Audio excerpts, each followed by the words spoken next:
morning to all. Today we will see the Contract Act. Let him start at the how many sections and chapters also. The total chapters in 11 chapter to the Contract Act. The Contract Act 1872 in the year. Total sections 266 and 11 chapters is there. First chapter 1 to 6. அதுல வந்து பாத்தீங்கன்னா section 1ல இருந்து 75 இத பாத்தீங்கன்னா general contract அப்படின்றத சொல்லுவாங்க. And then chapter number 7 இது வந்து பாத்தீங்கன்னா சேல்ஸ் ஆஃப் கூட்ஸ் ஆக்ட். இது 1930ல வந்து ரிப்பீல் பண்ணிட்டு 1913ல வந்து நியூ ஆக்ட் செப்பரேட்டா இதை எடுத்துட்டு வந்துட்டாங்க. அதனால இது கான்ட்ராக்ட் ஆக்ட்ல இப்ப இது கிடையாது, இதுக்குன்னு ஒரு செப்பரேட் ஆக்ட் இருக்கு. அண்ட் தென் சாப்டர் 8, 9, 10 இத பாத்தீங்கன்னா ஸ்பெஷல் கான்ட்ராக்ட் அப்படின்னு சொல்லுவோம். இது section 124 to 238. And last chapter number 11 partnership act. அது வந்து இப்போ ரிப்பீல்ட் ஆயிடுச்சு. அதுக்கு பதிலா வந்து 1932ல பார்ட்னர்ஷிப் ஆக்ட்ன்றது வந்து செப்பரேட்டா எடுத்துட்டு வந்துட்டாங்க. இதோட செக்ஷன்ஸ் எதுல இருந்து ஸ்டார்ட் ஆகுதுன்னு பாத்தீங்கன்னா செக்ஷன் 239 to 266 அது வரைக்கும் ஸ்டார்ட் ஆகுது. அண்ட் தென் இதுக்கப்புறம் பாத்தீங்கன்னா நம்ம ஒவ்வொரு விஷயத்தையும் ஜென்ரலா பார்க்கலாம். இப்ப ஜெனரல் கான்ட்ராக்டுக்கும் ஸ்பெஷல் கான்ட்ராக்டுக்கும் என்ன டிஃப்ரெண்ட் அது மாதிரின்ற மாதிரி இன்னைக்கு பேசிஸா நம்ம பார்க்க போறோம். இப்ப ஜெனரல் கான்ட்ராக்ட் எடுத்துக்கிட்டீங்கன்னா ஜெனரல் கான்ட்ராக்ட்ல வந்து parties there is no specified நேம்ன்றது இருக்காது. ஸ்பெஷல் கான்ட்ராக்ட்ல ஸ்பெசிஃபைட் நேம்ன்றது இருக்கும். ஃபார் எக்ஸாம்பிள் வந்து ஜெனரல் கான்ட்ராக்ட்ல ப்ராமிசி அப்படின்னு காமனா தான் இருக்கும். ஆனா ஸ்பெஷல் கான்ட்ராக்ட்ல பார்த்தீங்கன்னா பெய்லார் பெய்லின்றது ஸ்பெசிஃபைடு நேம் வந்து மென்ஷன் பண்ணியிருப்பாங்க. இதுதான் ஜெனரல் கான்ட்ராக்டுக்கும் ஸ்பெஷல் கான்ட்ராக்டுக்கும் உள்ள வித்தியாசம். அண்ட் தென் பாத்தீங்கன்னா இந்தியன் கான்ட்ராக்ட் வந்து எக்ஸாக்டிவா இல்ல நான் எக்ஸாக்டிவா, அதாவது என்னன்னா ஒரு இந்திய ஒப்பந்த சட்டத்தை தவிர மற்ற சட்டங்கள் இதுல பொருந்துமா பொருந்தாதான்னு கேட்டிருக்காங்க. அப்படின்னு பாத்தீங்கன்னா இந்திய சட்டத்துல வந்து மற்ற சட்டங்களும் இதுல உள்ளடங்கும்ன்றதுதான் இதோட அர்த்தம். What is the sources of the mercantile law, அதாவது இது எப்படி இந்த ஹிஸ்டாரிக்கல் எப்படி வந்துச்சு, கான்ட்ராக்ட் வந்து எப்படி வந்தது அப்படின்னு பாத்தீங்கன்னா ஃபர்ஸ்ட் இந்தியால வந்து ஒரு வாணிக சட்டம் எதுல இருந்து வந்ததுன்னு பாத்தீங்கன்னா இங்கிலீஷ் மெர்கான்டியல் லால இருந்து வந்தது. இந்த லா வந்து எப்படின்னா ஐரோப்பால வணிகர்கள் வந்து 5ஆம் நூற்றாண்டுல மற்றும் 15ஆம் நூற்றாண்டுகளில் மிடில் ஏஜ் வணிக பண்டமாற்று முறையை பின்பற்றி வந்திருந்தாங்க. அதுக்கப்புறம் பாத்தீங்கன்னா ரோமன் லா, கிரேக்கர்களும் ரோமானியர்களும் உலகத்திற்கு முதலா தொகுக்கப்பட்ட சட்டம் இது. இது பாத்தீங்கன்னா கோடிஃபை லா தான். எக்ஸாம்பிள் செக்ஷன் 1, 2, 3 இதுல வந்து பாத்தீங்கன்னா கோடிஃபை பண்ணி இருப்பாங்க. அன்கோடிஃபை லான்றது வந்து செக்ஷன் 1, 2, 3ல வந்து இருக்காது. இதுக்கு வந்து ஒரு லாட்டின் கோடு ஒண்ணு இருக்கு.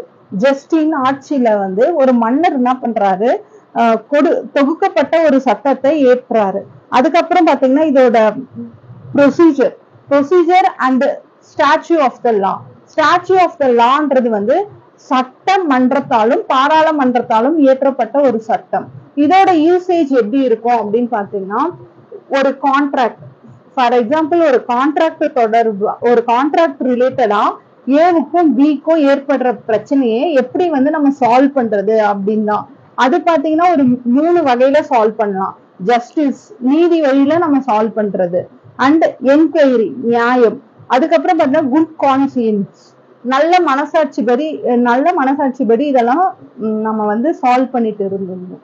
அதுக்கப்புறம் பாத்தீங்கன்னா இந்த பிலிமினரி எப்படி தொடங்குச்சு கான்ட்ராக்ட்ல, இந்த பிலிமினரி பாத்தீங்கன்னா செக்ஷன் 1 and 2 இதுல என்னன்னா பிலிமினரின்றது வேற ஒண்ணும் இல்ல, ஒரு குறுந்தலைப்பு இருக்கும், ஒரு ஷார்ட் டைட்டில் இருக்கும்.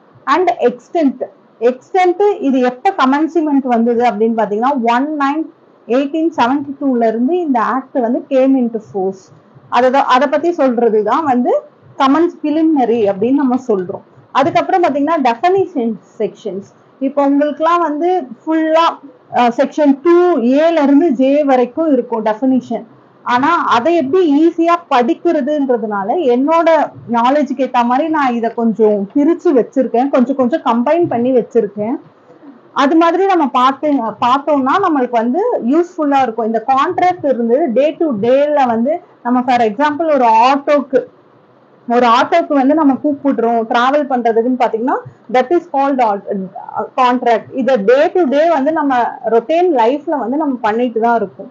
இப்ப டெஃபினிஷன் செக்ஷன்ஸை வந்து எப்படி கம்பைன் பண்றது அப்படின்றத நான் சொல்றேன். Section 2A and 2B and 2C இது மூணுமே வந்து ஒரு group of sections. And 2D இதை நீங்க தனியா வச்சுக்கணும். அதுக்கப்புறம் பாத்தீங்கன்னா 2E 2F 2G இதை வந்து ஒரு குரூப்பா வச்சுக்கணும். அதுக்கப்புறம் 2H 2I 2J இதை நீங்க தனியா ஒரு குரூப்பா வச்சுக்கணும். இப்படி நீங்க பிரிச்சு படிச்சீங்கன்னா உங்களுக்கு நல்லா மெமரைஸும் ஆகும், ஈஸியா ஹெல்ப்ஃபுல்லாவும் இருக்கும். இப்ப வந்து இந்த கான்செப்டை வந்து நம்ம கான்ட்ராக்டா எடுத்துட்டு போகாம ஒரு டே டு லைஃப்ல நடக்கிற ஒரு விஷயத்தோட நம்ம மிங்கிள் பண்ணி எடுத்துட்டு போகலாம்.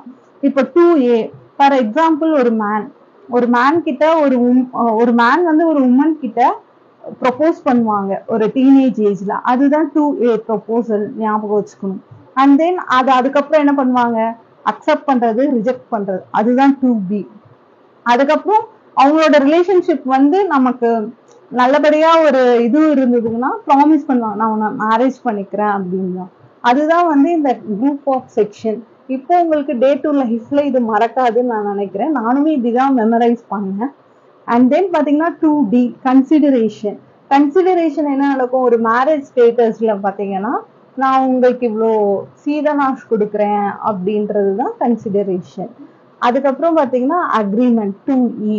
இந்த அக்ரிமெண்ட் படி ஃபார் எக்ஸாம்பிள் ரிஜிஸ்ட்ரேஷன் அதெல்லாம் நடக்கும் இல்லையா, அதுதான் அக்ரிமெண்ட். F வந்து ரெசிப்ரோக்கல், அதாவது மியூச்சுவலா இருக்கும். நான் இவ்வளவு கொடுக்குறேன், நீ இவ்வளவு கொடு, நம்ம ரெண்டு பேரும் கலந்து பேசி ஒரு இது பண்றதுதான் ரெசிப்ரோக்கல் அப்படின்னு சொல்றது. 2G வந்து வாய்டு கான்ட்ராக்ட், அது இல்லாமே போயிடும். பிகாஸ் ஃபார் எக்ஸாம்பிள் ஒரு 16 வயசு மைனர் பொண்ணை கல்யாணம் பண்ண முடியுமா, அப்படி கான்ட்ராக்ட் போட்டு பண்ணாலும் இது வந்து வாய்டு அப்படின்ற மாதிரி. அதுக்கு அடுத்த குரூப் பாத்தீங்கன்னா 2Hன்றது கான்ட்ராக்ட், 2Jன்றது வாய்டபிள் கான்ட்ராக்ட். 2I வந்து வாய்டபிள் கான்ட்ராக்ட், 2J வந்து வாய்டு கான்ட்ராக்ட், ஃபுல்லாவே அது இல்லாம போயிடும். அதை பத்தி சொல்றதுதான் இது. இப்போ டீட்டெயிலா வந்து இந்த டெஃபினிஷன் செக்ஷன்ஸை நம்ம பார்க்க போறோம் கொஞ்சம். இப்போ 2A ப்ரொபோசல், அந்த ப்ரொபோசல் வந்து இங்கிலீஷ் வேர்ட்ல பாத்தீங்கன்னா ஆஃபர்ன்னு சொல்லுவாங்க. இது என்னன்னா எப்போ ஒரு பர்சன் வந்து சிக்னிஃபைட், ஒரு பர்சன் இன்னொருத்தவங்களுக்கு தெரியப்படுத்துறது, is willing to do or abstain to that the other such act or abstain is said to make a proposal. இதுதான் இதோட டெஃபினிஷனே. இப்ப ஃபார் எக்ஸாம்பிள் XY இடம் வந்து சொல்றாங்க, இப்ப வந்து நான் வந்து சார் கிட்ட சொல்றேன், என்னோட புக்கை வந்து நான் 100 ரூபாய்க்கு விற்கிறேன், நீங்க என் புக்கை 100 ரூபாய் கொடுத்து என் புக்கை வாங்கிக்கிறீங்களா அப்படின்னு நான் கேட்கறதுதான் ப்ரொபோசல். அதுக்கு வந்து சார் என்ன பண்றாரு, ஓகே நான் வாங்கிக்கிறேன் அப்படின்னு ஒரு அக்செப்டன்ஸ் கொடுக்குறாரு, அதுதான் 2B.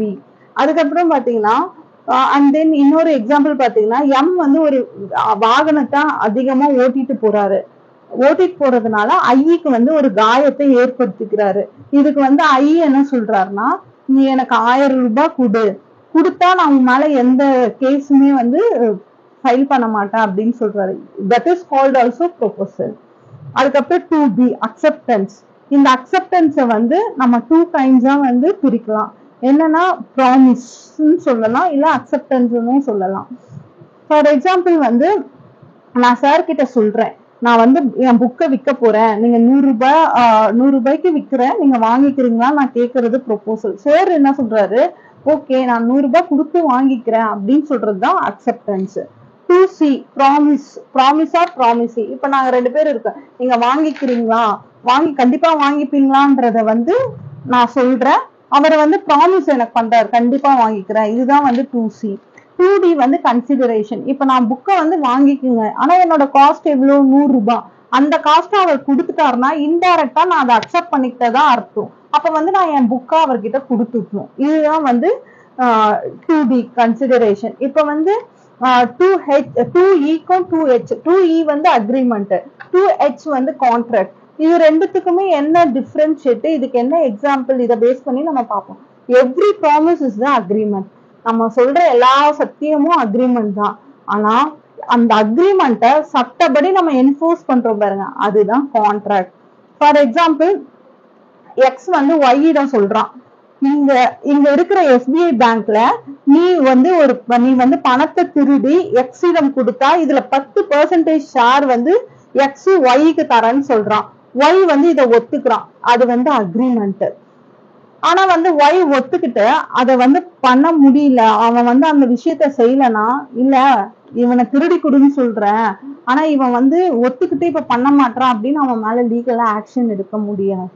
பட் ஆனா அவங்க போடுற கான்ட்ராக்ட் வந்து வேலிட். இதே வந்து எக்ஸ் ஒய் அவன் கிட்ட வந்து புக்கு 100 ரூபாய்க்கு விக்கிறேன்னு சொல்லிடுறான், ஆனா ஒய் வந்து அதை அக்செப்ட் பண்ணிக்கிறான். இப்ப வந்து ஒய் இப்ப என்ன சொல்றான்னா, அக்செப்ட் பண்ணதுக்கு அப்புறம் ஒய் வந்து புக்கை வாங்கிட்டு காசை தரலனா எக்ஸ் ஒய் மேல கேஸ போட முடியும். ஆனா இந்த எஸ்பிஐ சொன்ன பாருங்க, அதை வந்து லீகலா என்ஃபோர்ஸ் பண்ண முடியாது. இது வந்து லீகாலிட்டி இருக்கு.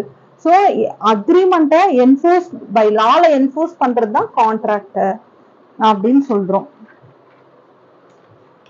அதுக்கப்புறம் 2G வாய்ட் அக்ரிமெண்ட்டுக்கும் வாய்ட் கான்ட்ராக்டுக்கும் உள்ள டிஃபரன்ஷியேட்டை நம்ம பண்ண போறோம். 2G is the void agreement, 2J is the void contract. இப்ப வந்து எக்ஸ் ஒய்யிடம் வந்து ஒரு தடை செய்யப்பட்ட புக் இருக்கு. ஃபார் எக்ஸாம்பிள் பாத்தீங்கன்னா, இந்த like prohibited for the sexual books அதெல்லாமே இருக்குங்களா, அதெல்லாம் வந்து ஒரு 100 ரூபாய்க்கு விற்கிறேன்னு ஒய்யிடம் ஒரு அக்ரிமெண்ட் போட்டுட்டாரு எக்ஸ். இந்த உடன்படிக்கை வந்து செல்லா நிலை உடன்படிக்கை ஆகிறது. பிகாஸ் இது வந்து வாய்ட் அபினேஷியோ. இது வந்து லாட்டின் டேர்ம்ல வாய் அபினேஷியோன்னா தொடக்க நிலையில இருந்து இது செல்லாத நிலை. ஏன்னா ஒரு சட்டத்தால ஒரு விஷயத்த வந்து விற்க கூடாதுன்னு ப்ரொஹிபிட் பண்ணிட்டாங்கன்னா அதை வந்து நம்ம அக்ரிமெண்டா போட்டாலுமே பண்ண முடியாது. But void contract is the எக்ஸுக்கும் ஒய்க்கும் ஒரு கான்ட்ராக்ட் இருக்கு. அதை வந்து டேட்டட் ஆன் 1/3/2024 வந்து எக்ஸிக்யூட் பண்றேன் அப்படின்னு எக்ஸ் ஒய்யிடம் சொல்றான். ஆனா அடுத்து லேட்டர் ஆன் 1/2/2024 அப்ப வந்து ஒரு அக்ரிமெண்ட்டை வந்து என்ஃபோர்ஸ் பண்ணி 1/3/2024 அந்த புத்தகத்தை ஒய்யிடம் கொடுக்கறேன்னு சொல்லிட்டு, பட் ஆனா வந்து அந்த அக்ரிமெண்ட் படி அவன் கொடுக்கவே இல்லை. அப்ப வந்து திடீர்னு அக்ரிமெண்ட் பிஃபோரா ஏற்படுத்தினதுக்கு அப்புறம் கவர்மெண்ட் லேட்டர் ஆன் இந்த அக்ரிமெண்ட்டுக்கு அப்புறம் இதெல்லாம் விற்க கூடாதுன்னு சொன்னாங்கன்னா அது வந்து வாய்டு கான்ட்ராக்ட். இது வந்து தொடக்க நிலையில இருந்தே போயிடும் அக்ரிமெண்ட். இது வந்து ஒரு அக்ரிமெண்ட் கிரியேட் பண்ணதுக்கு அப்புறம் கான்ட்ராக்ட் வந்து முழுமையடைகிறதுக்கு முன்னாடியே வந்து ஒரு அரசால் தடை செய்யப்பட்ட ஒரு விஷயத்த வந்து பண்ண முடியாம போறதுதான் வாய்டு கான்ட்ராக்ட். இப்ப 2I வாய்டபிள் கான்ட்ராக்ட். வாய்டபிள் கான்ட்ராக்ட்னா தமிழ் மீன்ல தவிர்த்தகு ஒப்பந்தம். இப்ப வந்து ஒரு 2 பார்ட்டிஸ் எக்ஸ் ஒய் இவங்களால வந்து ஒரு கான்ட்ராக்ட வந்து உருவாக்குறாங்க. இது என்னன்னா ஒரு பார்ட்டிஸ் இருக்காங்க இல்லையா, அவங்க மட்டுமே வழக்கு தொடுக்க முடியும். இதுதான் வந்து வாய்டபிள் கான்ட்ராக்ட். இப்ப எக்ஸ் ஒய்ன்னு இருந்தாங்கன்னா இவங்க 2 பேராலுமே ஒரு கேஸ ஃபைல் பண்ண முடியாது. எய்தர் ஏ ஆர் பி, அவங்க யாரோ ஒருத்தரால மட்டும்தான் பண்ண முடியும். அத சொல்றதுதான் இது.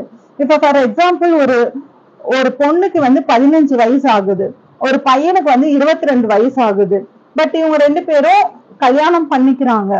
அதுக்கப்புறம் அந்த பொண்ணு என்ன பண்ணுது, ஒரு கேஸ ஃபைல் பண்ணுது. யாரு? அவங்க ஹஸ்பண்டுக்கு அகெயின்ஸ்டா. The marriage is voidable. அப்போ யாரோ ஒருத்தர், பையனால பண்ண முடியாது ஆனா பொண்ணால பண்ண முடியும். இது ரெண்டுமே வந்து பொண்ணுக்கு வந்து வயசு கம்மியானாலும் மேரேஜ் வந்து நடந்துருச்சு. சோ அந்த பொண்ணுக்கு வந்து நம்ம ரெமிடி தரணுமா இல்லையா? சோ இது வந்து ஒரு ரைட்ஸ்ல வரும். அதுக்கப்புறம் 2F ரெசிப்ரோக்கல் ப்ராமிஸ். இது வந்து பரஸ்பர ஒப்பந்தம். அதாவது எக்ஸ் வந்து ஒரு ஒய் கிட்ட வந்து புத்தகத்தை தரன்ட்டு ப்ராமிஸ் பண்ணியிருக்காரு. எக்ஸ் ஒய் கிட்ட வந்து புத்தகத்தை வாங்கிட்டு 100 ரூபாய் தரேன் நீ சொன்ன விலைய அப்படின்னு ப்ராமிஸ் பண்ணியிருக்காரு. அதுக்கப்புறம் எக்ஸ் வந்து புக்கை கொடுக்கணும். ஒய் வந்து என்னன்னா அந்த 100 புக்கை வாங்குறதுக்கு 100 ரூபாய் கொடுக்கணும். இப்ப இவங்க 2 பேரும் வந்து ஒத்துக்கிற ஒரு விஷயம் தான் மியூச்சுவல் ப்ராமிஸ் அப்படின்ட்டு நம்ம சொல்றோம். அத வந்து என்ன சொல்றோம்னா கான்ட்ராக்ட்ல ரெசிப்ரோக்கல் ப்ராமிஸ் அப்படின்றத சொல்றோம். இப்ப இதுல ஒரு சின்ன ஒரு ரீகேப் எப்படின்னா, எப்படி இந்த இந்த இந்த கான்ட்ராக்ட்ல வந்து ப்ரொபோசல், அக்செப்டன்ஸ் இதுக்கு முன்னாடிலாம் எதெல்லாம் வரும், அதுக்கப்புறம் கான்ட்ராக்ட் வந்து எப்படி வரும் அப்படின்றதுதான்.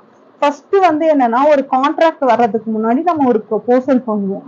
அதை வந்து அக்செப்ட் பண்ணணும். அக்செப்ட் பண்ணதுக்கு அப்புறம் ப்ராமிஸ் கொடுக்கணும். அதுக்கப்புறம் அது மூலியமா ஒரு அக்ரிமெண்ட்டை கிரியேட் பண்ணும். அதுக்கப்புறம் தான் அந்த அக்ரிமெண்ட்டை லீகலா என்ஃபோர்ஸ் பண்றது தான் கான்ட்ராக்ட். இதுல பாத்தீங்கன்னா all contract and agreement promise to accepted, all contract are agreement but vice versa reserved. இறங்கு வரிசையில all agreement not a contract, எல்லா அக்ரிமெண்ட்டும் கான்ட்ராக்ட் கிடையாது. அந்த அக்ரிமெண்ட்டை லீகலா என்ஃபோர்ஸ் பண்றது மட்டும் தான் கான்ட்ராக்ட் அப்படின்றது தான் இதோட மீனிங். Contract application. இதுல வந்து கான்ட்ராக்ட் ஆப்ளிகேஷன்னா ஒன்றும் கிடையாது, இதுல ஒரு கடமை இருக்கணும். கான்ட்ராக்ட் ஆப்ளிகேஷன் இல்லாத ஒரு விஷயம் வந்து கான்ட்ராக்டே கிடையாது அப்படின்னு தான் இந்த கான்ட்ராக்ட் ஆக்ட்ல டிஃபைன் பண்ணி இருக்காங்க. இப்ப கான்ட்ராக்ட் கிரியேட்டட் ரைட்ஸையும் ஆப்ளிகேஷனையும் அதோட அக்ரிமெண்டோட ஸ்கோப்பை பத்தி தான் நம்ம இதுக்கப்புறம் பார்க்க போறோம். இதுல பாத்தீங்கன்னா லாட்டின் டேர்ம் ஒண்ணு இருக்கு, ஜஸ்டின் ரம், JUSTIN அதுக்கப்புறம் ஜஸ்டின் பர்சோனம், PRSONAM. இது வந்து ஜஸ்டின் ரெம்னா இது என்னுடைய பேனான்னு வச்சுக்கோங்க. இத உலகத்துல யார் புதிதுனாலும் அவங்க மேல வழக்கு, ஏன்னா பிகாஸ் இது என்னோட மட்டும்தான். ஒரு படத்தை வந்து நம்ம காப்பிரைட் பண்றோம். இப்ப ஃபார் எக்ஸாம்பிள் வந்து இளையராஜா அவரோட படத்துக்கெல்லாம் காப்பிரைட் வாங்கியிருக்காரு. அத வந்து நம்ம யாருன்னா திருடி இது பண்ணா அவர் வந்து இது பண்ணலாம். அதோட நேம் தான் லாட்டின் வேர்ட் தான் ஜஸ்டின் ரெம். இப்ப வந்து ஜஸ்டின் பர்சோனம். இப்ப எக்ஸ் வந்து ஒயிடம் தன்னோட புக்கை விற்கிறான். ஒய் தான் அதை வாங்கி அக்செப்டன்ஸும் வந்து சொல்றான், இது மாதிரி நான் வாங்கிக்கிறேன் அப்படின்னு எக்ஸ் கிட்ட வந்து சொல்றான், கம்யூனிகேட் பண்றான். ஒய்யும் அந்த புக்கை வந்து 100 ரூபாய் கொடுக்கறதா ஒத்துக்கிறான். இதுல வந்து ஒயிடம் 100 ரூபாய் வாங்கி கொண்டு புத்தகத்தை திருப்பி தரவில்லைன்னா ஒய் வந்து எக்ஸ் மீது வழக்கு தொடுக்க முடியும். இதுதான் ஜஸ்டின் பர்சோனம். இப்ப யாரோ ஒரு அக்ரிமெண்ட் படி ஒரு கான்ட்ராக்ட கிரியேட் பண்ணிட்டு அதுபடி நடக்கலன்னா anyone can be filed the case. அதை பத்தி தான் சொல்றது ஜஸ்டின் பர்சோனம் அப்படின்னு. அதுக்கப்புறம் இந்தியன் இதுல பாத்தீங்கன்னா செக்ஷன் 65B. இதுல பாத்தீங்கன்னா இதுல ஒரு பேசிக் ஸ்ட்ரக்சர் இருக்கு. இந்த கான்ட்ராக்ட்லாம் எப்படிலாம் எக்ஸ்பிரஸ் பண்றது, எப்படிலாம் வந்து இந்த கான்ட்ராக்டை வந்து நம்ம எக்ஸிக்யூட் பண்றது அப்படின்னு பாத்தீங்கன்னா இதை வந்து ஒரு 3 கைண்ட்ஸா நம்ம வந்து பிரிச்சுக்கணும். ஒண்ணு வந்து ஃபார்மேஷன், இந்த கான்ட்ராக்டை எப்படி ஃபார்ம் பண்றது, இதோட வேலிடிட்டி எப்படி இருக்கும், இதை எப்படி எக்ஸிக்யூட் பண்றது அப்படின்றது தான். இப்போ வந்து ஒரு ஃபார்மேஷன், ஒரு கான்ட்ராக்டை எப்படி ஃபார்மேஷன் பண்ணணும், ஒண்ணு எக்ஸ்பிரஸ் கான்ட்ராக்டா இருக்கணும், அண்ட் தென் இம்ப்ளைட் கான்ட்ராக்டா இருக்கணும், அப்புறம் குவாசி கான்ட்ராக்ட்.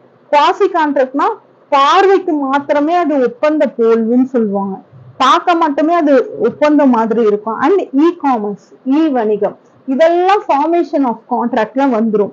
வேலிடிட்டின்னு பாத்தீங்கன்னா வேலிடிட்டி ஆஃப் கான்ட்ராக்ட், செல்லத்தகு ஒப்பந்தம். அதுக்கப்புறம் வாய்டு கான்ட்ராக்ட், செக்ஷன் 2Jல நம்ம சொல்லியிருப்போம் வாய்டு கான்ட்ராக்ட்னா என்ன அப்படின்ட்டு. அதுக்கப்புறம் வாய்டபிள் கான்ட்ராக்ட், அதை 2I வந்து டிஃபைன் பண்ணியிருப்பாங்க. And then legal contract, unlawful contract, unenforceable contract. அதுக்கப்புறம் இதெல்லாம் பத்தி நம்ம சொல்றதுதான் வேலிடிட்டி ஆஃப் கான்ட்ராக்ட் சொல்றோம். அதை எப்படி எக்ஸிக்யூட் பண்றது, யூனிலேட்டர் கான்ட்ராக்ட், பைலேட்டர் கான்ட்ராக்ட், எக்ஸிக்யூட்டரி கான்ட்ராக்ட், எக்ஸிக்யூட்டன் கான்ட்ராக்ட். இததான் வந்து இந்த முறையில தான் நம்ம எக்ஸிக்யூட் பண்றது. இப்ப ஃபார் எக்ஸாம்பிள் இதெல்லாம் ஃபார்மேஷன் பார்த்தோம். இந்த ஃபார்மேஷன்ல சொல்ற இம்ப்ளைட் கான்ட்ராக்ட், எக்ஸ்பிரஸ் கான்ட்ராக்ட பத்தி நம்ம கொஞ்சம் டீடைலா பார்க்கலாம். எக்ஸ்பிரஸ் கான்ட்ராக்ட்னா contract made be spoken or written, இது ரெண்டுத்துலயும் இருந்தா இது எக்ஸ்பிரஸ் கான்ட்ராக்ட். இம்ப்ளைட் கான்ட்ராக்ட்ன்றது வந்து கான்ட்ராக்ட் கான்ட்ராக்டட் பை பார்ட்டிஸ், ஒரு சர்க்கம்ஸ்டான்சஸ்ல இருக்கும், இன்ஃப்ளூயன்ஸ் அனுமானமா இருக்கும், அதுபடி வரதெல்லாம் இம்ப்ளைட் கான்ட்ராக்ட். ஃபார் எக்ஸாம்பிள் இதுல வந்து லாட்டின் நேம் ஒண்ணு இருக்கு, டாக்டிக் கான்ட்ராக்ட், TACIT CONTRACT. இத பாத்தீங்கன்னா ஒரு நாம வந்து ஒரு ஏடிஎம்ல வந்து டெபிட் கார்டை நம்ம இன்செர்ட் பண்ணாதான் காசு வரும். அப்ப பேங்க்குக்கும் பேங்கர்ஸ்க்கும் நம்மளுக்கும் என்ன கான்ட்ராக்ட் இருக்கு? நம்ம கார்டை வந்து அதுல இது பண்ணா இன்செக்ட் பண்ணா நம்மளுக்கு காசு வரும். இது பாத்தீங்கன்னா இதுவுமே வந்து ஒரு இம்ப்ளைட் கான்ட்ராக்ட் தான், ஒரு சர்க்கம்ஸ்டான்ஷியல வச்சு பண்றது. அண்ட் தென் இப்போ நம்ம ஒரு ஏலத்துல கலந்துக்கிறோம். ஏலத்துல கலந்துக்கும் போது அதுல பாத்தீங்கன்னா இம்ப்ளைட் என்ன, யார் கலந்துக்கிறாங்களோ அவங்க யார் ஏலம் எடுக்கிறாங்களோ அவங்களுக்கு அந்த பொருளை ஒப்படைக்கப்படும். இதுவும் வந்து சர்க்கம்ஸ்டான்ஷியஸ் பேஸ் பண்ணி தான் வரும். அண்ட் குவாசி கான்ட்ராக்ட்னு பாத்தீங்கன்னா இதுக்கு தனி செக்ஷன் கான்ட்ராக்ட் ஆக்ட்ல இருக்கு, செக்ஷன் 62 to 72. இது வந்து இன் அப்பியரன்ஸ், பார்வைக்கு மாத்திரம் பார்க்கும் போது மட்டும்தான் இது கான்ட்ராக்டா இருக்கும். அதுக்கப்புறம் இ காமர்ஸ்ன்றது வந்து ஆன்லைன் ஆர்டர் கெட்டிங், இப்ப அமேசான் இதெல்லாம் இருக்கு இல்லைங்களா, அதெல்லாம் இ காமர்ஸ்ல வந்துரும். அண்ட் தென் இப்ப பாத்தீங்க அப்படின்னா வேலிட் கான்ட்ராக்ட் என்ன இதெல்லாம் பார்த்துட்டோம். இப்ப வந்து அன்என்ஃபோர்சபிள் கான்ட்ராக்ட், அதாவது நிறைவேற்ற முடியாத கான்ட்ராக்ட் அப்படின்னா என்னன்றத பார்க்கணும். ஃபார் எக்ஸாம்பிள் வந்து technical clear of the enforceable became the contract. இப்ப வந்து ஒரு கேஸ் கான்ட்ராக்ட் ஓகே, இப்ப ஒரு வரதட்சணை கொடுக்குறாங்க. ஒரு உமன் கிட்ட வந்து ஏ இடம் வந்து ஒரு வரதட்சணையை கேட்கிறாரு. பிய வந்து கொடுமைப்படுத்தினா, இல்ல நீ போய் உன் வீட்டுல காசை வாங்கிட்டு வா, அப்பதான் நான் உன்னை வச்சு வாழ்வேன் அப்படின்னு சொன்னீங்கன்னா அது வந்து இல்லீகல்ல வந்துரும். அதான் இல்லீகல் கான்ட்ராக்ட். அதுக்கப்புறம் அன்லாஃபுல், இப்ப வந்து ஏ வந்து பி இடம் வந்து வரதட்சணை கேட்டு அது சட்டப்படி தப்புன்றது வந்து ஏக்கு தெரியும், இருந்தாலும் அதை டிமாண்ட் பண்றாரு. அதை லீகலா பண்ண முடியாது, அது சட்டத்திற்கு எதிரானது, அதுதான் அன்லாஃபுல் அப்படின்றத நம்ம சொல்லுறோம். அதுக்கப்புறம் பாத்தீங்கன்னா யூனிலேட்டர் கான்ட்ராக்ட். யூனிலேட்டர் கான்ட்ராக்ட்ன்றது வந்து ஒரு ஒப்பந்தத்தை ஒரு தரப்பினர் அவரோட கடமையை செய்து முடித்திருந்தால் மற்ற ஒருவர் அவரோட கடமையை செஞ்சிருக்க மாட்டாரு. அதாவது ஒருத்தர் அவரோட அக்ரிமெண்ட் பேஸ் பண்ணி ஃபுல்ஃபில் பண்ணியிருப்பாரு, இன்னொருத்தர் வந்து அதை ஃபுல்ஃபில் பண்ணியிருக்க மாட்டாரு. இதான் யூனிலேட்டர். பைலேட்டர்ன்றது வந்து ஒப்பந்தத்தை பேசி முடிவு செய்து இருக்கவே மாட்டாங்க ரெண்டு பேருமே. இப்ப ஏ அண்ட் பி இருக்காங்கன்னா இவங்க ரெண்டு பேருமே ஒரு கான்ட்ராக்ட வந்து அதை பத்தி பேசியே இருக்க மாட்டாங்க, அதான் பைலேட்டர். எக்ஸிக்யூட்டரி கான்ட்ராக்ட்னா ரெண்டு தரப்பு நபர்களும் அவரவர் கடமையை செஞ்சு கொண்டு இருக்கிறாங்க. இப்ப ஃபார் எக்ஸாம்பிள் பாத்தீங்கன்னா இப்போ ஒரு மேரேஜ்னு வச்சுக்கோங்க, அந்த மேரேஜ் எக்ஸிக்யூட் பண்றதுக்கு என்ன பண்ணுவாங்க, நகை வாங்குவாங்க, ட்ரெஸ் வாங்க, இந்த டிரான்சாக்ஷன்ஸ் எல்லாமே போயிட்டே இருக்கும். இப்ப நம்ம ஃபார் எக்ஸாம்பிள் அனதர் எக்ஸாம்பிள் நான் சொல்றேன். இப்ப நம்ம ஒரு ஆட்டோல ஏறுறோம், ஒரு டெசிக்னேஷன்ல இறங்கணும். ஆனா வந்து அதுக்குள்ள அந்த ஆட்டோக்காரன் நம்மளை பிக்கப் பண்றது, நம்ம ஏறி உட்காந்து போயிட்டே இருக்கிறது, இதெல்லாம் தான் வந்து எக்ஸிக்யூட்டரி கான்ட்ராக்ட். அது முடியல. எக்ஸிக்யூட்டிவ் கான்ட்ராக்ட்ன்றது வந்து ஏ என்பவர் வந்து பி என்பவர்கிட்ட இப்ப வந்து ஃபார் எக்ஸாம்பிள் நான் இங்க போய் இறங்கணும், இதே ஆட்டோ எக்ஸாம்பிளே எடுத்துக்கிறோம். ஏ என்பவர் வந்து பி என்பவர்கிட்ட ஆட்டோ டிரைவர் கிட்ட எக்மோர் போக எவ்வளோ அப்படின்னு கேக்குறாரு. அதுக்கு வந்து ஆட்டோ டிரைவர் பி என்ன பண்றாரு, 100 ரூபான்னு சொல்றாரு.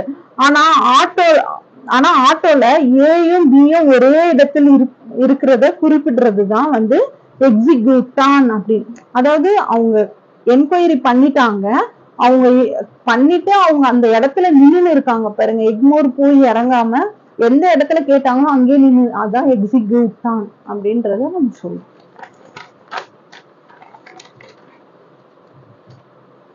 அண்ட் தென் பாத்தீங்கன்னா இப்ப செக்ஷன் 3 சாப்டர் நம்பர் 1 அது பாத்தீங்கன்னா communication, acceptance and revocation of the proposal. அதாவது தெரிவிப்புகளை தெரிவித்தலும் ஏற்றலும் அதனை ரத்து செய்யலும், அதை பத்தி சொல்றதுதான். இதுல பாத்தீங்கன்னா நம்ம என்னன்னா ஃபர்ஸ்ட் என்ன இருக்கணும், டெஃபினிஷன்ஸ் இருக்கணும். அண்ட் தென் கைண்ட்ஸ் ஆஃப் ப்ரொபோசல்ன்றது இருக்கணும். லீகல் ரூல்ஸ் ஆஃப் ரெக்கார்டிங் ப்ரொபோசல்ன்றது இருக்கணும், சட்ட விதிகள்.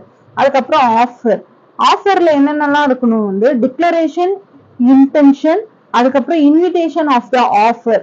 இன்விடேஷன் ஆஃப் த ஆஃபர்னா முனைவு அழைப்புன்னு சொல்லுவோம். அதுக்கப்புறம் அனௌன்ஸ்மெண்ட் இருக்கணும். அதுக்கப்புறம் டெண்டர்னா ஒப்பந்த புள்ளி. அதுக்கப்புறம் வந்து special time in the terms of specialization. 7 வந்து லேப்ஸ் ஆஃப் ஆன் ஆஃபர், முனைவு வந்து முடிந்து போதல். இது எல்லாமே வந்து இந்த கம்யூனிகேஷன், அக்செப்டன்ஸ், ரிவோகேஷன்ல இது எல்லாமே கம்பல்சரி இருக்கும். And kinds of offer already நம்ம பார்த்திருக்கோம். கைண்ட்ஸ் ஆஃப் ஆஃபர்ல வந்து அந்த ஃபார்மேஷன் எப்படி இருக்கும், அதை என்னெல்லாம் பண்ணி எக்ஸிக்யூட் பண்ணலாம், அதோட வேலிடிட்டி என்ன, அதெல்லாம் பார்த்தோம். அதே மாதிரிதான் இந்த ஆஃபர்ஸ் கைண்ட்ஸ் ஆஃப் ஆஃபர்ஸ்ல என்ன இருக்கும்னா expressed offer, implied offer, general offer. General ஆஃபருக்கு தமிழ்ல வந்து பொதுப்படை முனைவு. அதுக்கப்புறம் ஸ்பெஷல் ஆஃபர். ஸ்பெஷல் ஆஃபருக்கு அப்புறம் கிராஸ் ஆஃபர், கவுண்டர் ஆஃபர். இதெல்லாம் பத்தி சொல்றதுதான் கைண்ட்ஸ் ஆஃப் ஆஃபர்ஸ். இப்ப இந்த கைண்ட்ஸ் ஆஃப் ஆஃபர்ஸ்ல வந்து எக்ஸ்பிரஸ் ஆஃபர்னா என்னன்னு தெரியும் உங்களுக்கு. Writing and speaking. இம்ப்ளைட்டா கான்டாக்ட் அண்ட் சர்க்கம்ஸ்டான்சஸ் வச்சு. ஜெனரல் ஆஃபர்னா வந்து என்னுடைய புக்கை நான் 100 ரூபாய்க்கு விற்கிறேன்னு சொல்றாரு. அதை யார் வேண்டுமானாலும் வாங்கிக்கலாம். அதாவது பொதுவா நீ தான் வாங்கிக்கணும் அப்படின்னு ஸ்பெசிஃபைடா உங்களுக்கு வந்து இன்விடேஷன் வைக்கல. யார் வேணாலும் என்கிட்ட புக் இருக்கு, யார் வேணாலும் வாங்கிக்கலாம் அப்படின்னு சொல்றதுதான் ஜெனரல் ஆஃபர். ஸ்பெஷல் கான்ட்ராக்ட்னா offer made by the special person. இப்ப வந்து ஸ்பெசிஃபைடா பி கிட்ட வந்து நான் என் புக்கை 100 ரூபாய்க்கு விற்கிறேன்னு சொல்றாரு ஸ்பெசிஃபைடா. அதனால வந்து இது ஸ்பெஷல் கான்ட்ராக்ட் அப்படின்னு சொல்றோம்.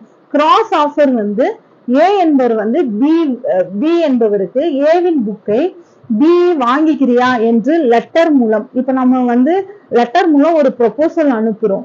அது வந்து அவருக்கு ரீச் ஆவறதுக்கு முன்னாடியே வந்து இல்ல இது மாதிரி நான் வாங்கிக்கல அப்படின்னு ஏதோ ஒரு விஷயம் அவருக்கு தெரியப்படுறதுக்கு முன்னாடி இருந்தா அதை ரிவோக் பண்ணிக்கலாம். அண்ட் தென் வந்து கவுண்டர் ஆஃபர். இப்ப வந்து வந்து பிக்கு அவருக்கு 100 ரூபாய்க்கு புக்கு தரேன் அப்படின்னு ஒரு ப்ரொபோசல் தராரு. வந்து அந்த 100 ரூபாய்க்கு பதிலா நான் 50 ரூபாய் கொடுக்குறேன், என்னால 100 ரூபாய் கொடுக்க முடியாது அப்படின்னு அவரு ஒரு கவுண்டர் வைக்கிறாரு. பாத்தீங்கன்னா அதான் கவுண்டர் ஆஃபர். சரி, நீ செக்ஷன்ஸ் வந்து இதுல ஏதாச்சும் உங்களுக்கு ஒரு டவுட் இருந்தா நீங்க வந்து கமெண்ட்ல சொல்லுங்க. Thank you so much.